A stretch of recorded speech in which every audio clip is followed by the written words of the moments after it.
Hey gang, Jerry T here, back out in the garage.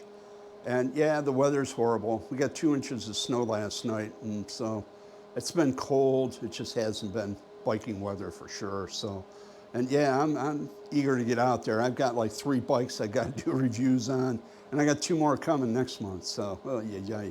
So, yeah. But I didn't want to let a day go by without doing something, so I thought I'd come out in the garage and talk about something important, and that are terms. Terms in the e-bike industry, and what do they mean? You may be new to this, you may be looking to buy your first bike, so hopefully maybe this will help you. I know that our first bike we typically pick will be on how the look of the bike. I mean, that's really all you got to go on. You've got a lot of numbers being thrown at you, but really you're going to find a bike that you appeal to. And that's the bike you typically get, your first bike. After you get your first bike and you start using it, that's when the numbers start becoming a little more important. You start going, oh, okay.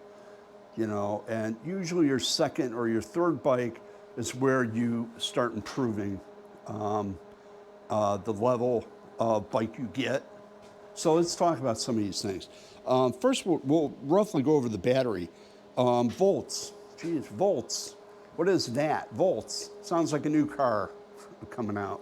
Volts.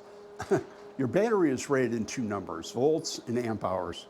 Volts, that first number, I used to think that was the most important number, but it isn't to me. So, but volts is, you've heard of it, it could be 36, 48, 52 volts, 60 volts, 72 volts. Okay, what does that number mean? That is how strong the bike is. That is how strong the battery is and how much it can send to the motor, okay?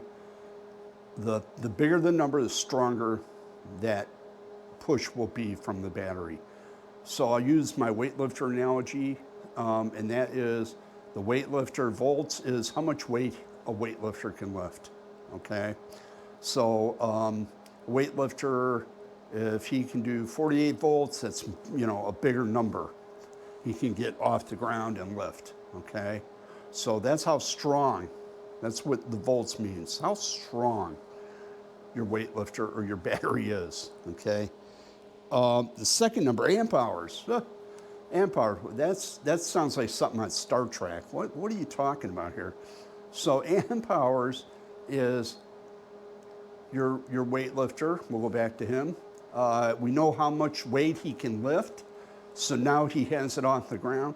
Your amp hours is how many times he can lift the weight, okay, or how much stamina you have. And basically amp hours is stamina, how far that bike can go in distance. So that's what amp hours means. So the bigger the number, the farther you're gonna be able to travel. So that's the first number I look at when I'm looking for a bike for myself, is I wanna know how many amp hours, how long I can bike. I wanna be able to go out there and do 50 miles, 60 miles, so 70 miles. It's all in the amp hours, and that number means everything. So, yeah. So that is your battery. So we'll talk about dual motors. I want to touch base a little bit on with dual motors, because you're hearing that term more and more, and boy, that sounds exciting, doesn't it? Dual motors, yeah, quad, yeah, posi. Sounds like the old days of when you're putting a race car together. But dual motors means you have a motor in the front tire and a motor in the back hub, okay? And what does that mean? Does that mean I'm going 60 miles an hour now? Whoa, no, it doesn't. What it means is, yeah, you're gonna be quicker off the line, you're gonna be faster than everyone else, you're gonna be from a dead stop and getting up to 30, 32 miles an hour. It's gonna be very quick to do it. It's gonna grab through the snow. You know, it's an all-wheel drive. So it's just like a car. Front-wheel drives are more controllable than rear-wheel drives, correct? So now you've got the all-wheel drive bike, and it'll help you through the wet, through the snow, It'll help you over the hills. It'll get you there quick, okay? Very quick, I might add. So, but am I gonna do 60? Because I have 12. Jerry, you got twice the motors. Why aren't you going 60? When one motor will do 30, and you're putting two on, shouldn't it be 60? No, because now you're getting into moped and motorcycle speeds, okay? And the rating for this is still an e-bike and a class 3 e-bike. We'll go through it. Class 1 is going to be pedal only, up to 20 miles an hour, no throttle, pedal only, class 1. A class 2, you're allowed a throttle and a pedal assist. And you're going to up to 20 miles an hour, again, with throttle or pedal. Class 3 is going to be pedal assist, throttle assist, up to 28 miles an hour, okay? So class 3 is up to 28 miles an hour. Now you're seeing bike manufacturers trying to skirt that and go a little bit farther, go a bit faster. And it's hard for them because like some companies, in Canada, I think class 2 is all you're allowed to have. You're not allowed a class 3. So if they want to sell this bike in Canada, they have to be able to regulate it. So what they'll do is the bike will come a class 2 bike. It will come locked in a lot of times at 20 mile an hour. It doesn't matter how many motors you got, but you're going to get to 20 pretty darn quick, and it is. But once you get to 20, that's your max. I mean, you can throttle all you want, you're only going to do 20. If you unlock that speed, you should be able to do the 28 or 30 miles an hour that the bike can do. But again, just because you have double the motors doesn't mean you're going double the speed. You're just taking that and getting there a lot quicker. You're able to get up over the hills, and that's the big problem. I've had some hills that, boy, I've had to pedal. I'm on the highest power assist, and boy, it's a struggle to get up.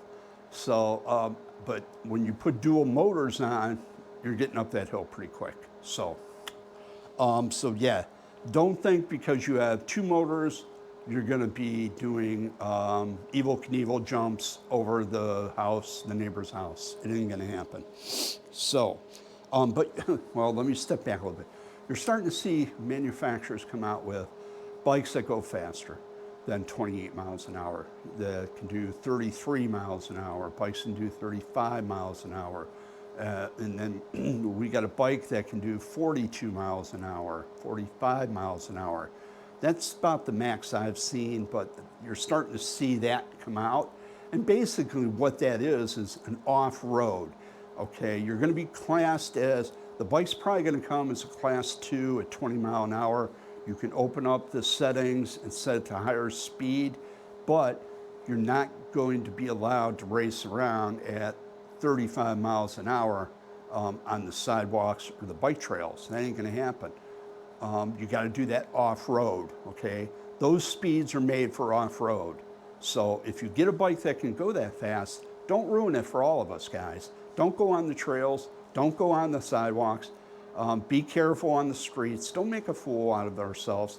Take that bike, do 28 miles an hour, get to the off-road area, the dirt area you wanna go, and then open up and go as fast as you want, okay? Yeah, have fun. I'm all about it. I've got a couple places I like to go. I like to unload and just go as fast as I can, sure. But I don't typically do that on trails, so don't spoil it for everybody. So, thank you. So, that, dual motors, it's becoming more popular. You're hearing more of the manufacturers, I'm in dual motors, man. Yeah, it sounds cool, doesn't it? Well, I got one and it is cool. It is pretty quick, it is pretty fast, so I do like it. So then what you're talking about, the amp hours in the battery, we talked about that earlier, but you're seeing larger batteries and larger batteries and larger batteries come out.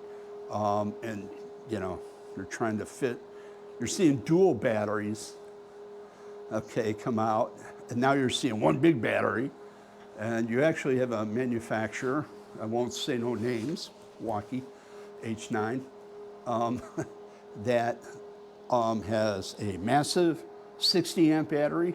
Ooh. And then you can do a dual motor and put a 20 amp in the tube. So you've got 80 amp hours. My God, that's 200 miles, friend, on throttle only. That's just crazy. But yeah, crazy good, isn't it? So you're seeing that happen. You're seeing the manufacturers are pushing the boundaries. They're trying to take this a little bit farther, farther, and farther. So it's really in the budget that, you know, it's really in your budget. What you can afford to spend on, okay? The old joke is buy a battery and you get a free e-bike because that's what you're really paying for. You know, there's motors and there's controllers and all the electronics and everything, the quality of the tire that goes into it. But really, your biggest expense is going to be the e-bike battery, okay? So that bigger number, so the more you spend, the bigger that battery is going to be. So if you told me, hey, Jared, I spent $1,500, I'm going to say you probably got a good 20 amp hour battery, a real nice one that'll get you, you know, a good range. So I can kind of tell now that I have so many bikes and I've got more coming in. So we're learning every day and I'm hoping I'm helping you guys learn. So, all right. So I think that's going to be it for today. I didn't want to drag it out real long. I want to talk about a few key points and a few, what do these terms mean with e-bikes? If you have any questions, pop them down below and tell me what you think. What do you see happening out there? What would you like to see happen out there? And we'll go from that. Real quick, before I sign off, I want to give a shout out to a new YouTuber I've been watching, and I'm real excited. He's got a great channel, Wyoming, the state rider, Wyoming Rider. That's Jeff. He's got a great channel. He does rides and reviews, and I'm really enjoying watching his stuff. So give him a shout out. He's doing some reviews on some new bikes. So yeah, he's a great guy, and you're gonna love his channel. So, and another thing, I want to start shouting out to local bike shops that will do repairs of bikes they don't sell. You know, it's hard to find these guys. It really is, but they're out there. So I want to give a shout out to 6th City Cycle. And I'm glad I don't have a lisp because it's tough enough to say. 6th City Cycle. Berto and the gang over there, he fixes all my bikes, whatever crap I take in, he makes it good again and gives it back to me. So yeah, find a local bike shop. 6th City Cycle is in Cleveland. It's on Pearl Road. It's 2 blocks south of the Cleveland Zoo. So yeah, he's right on Pearl Road. So I'll leave a link down below. And again, if you have any questions, you have maybe there's something I missed that you want me to describe, or Jerry, I don't understand what they're talking about. Yeah, just give me a request and I'll get you an answer. So, all right, gang, I want to say thanks. Appreciate the time. Appreciate you watching the channel. If you could like and subscribe, that helps me. It helps me grow. It costs you nothing. And I have links if you're looking for e-bikes or personal e-bikes that you see here that I've ridden that I think are good enough for you to own. There's links and discounts down below, so take a look around. So, all right, guys, I appreciate you coming in. Jerry T out.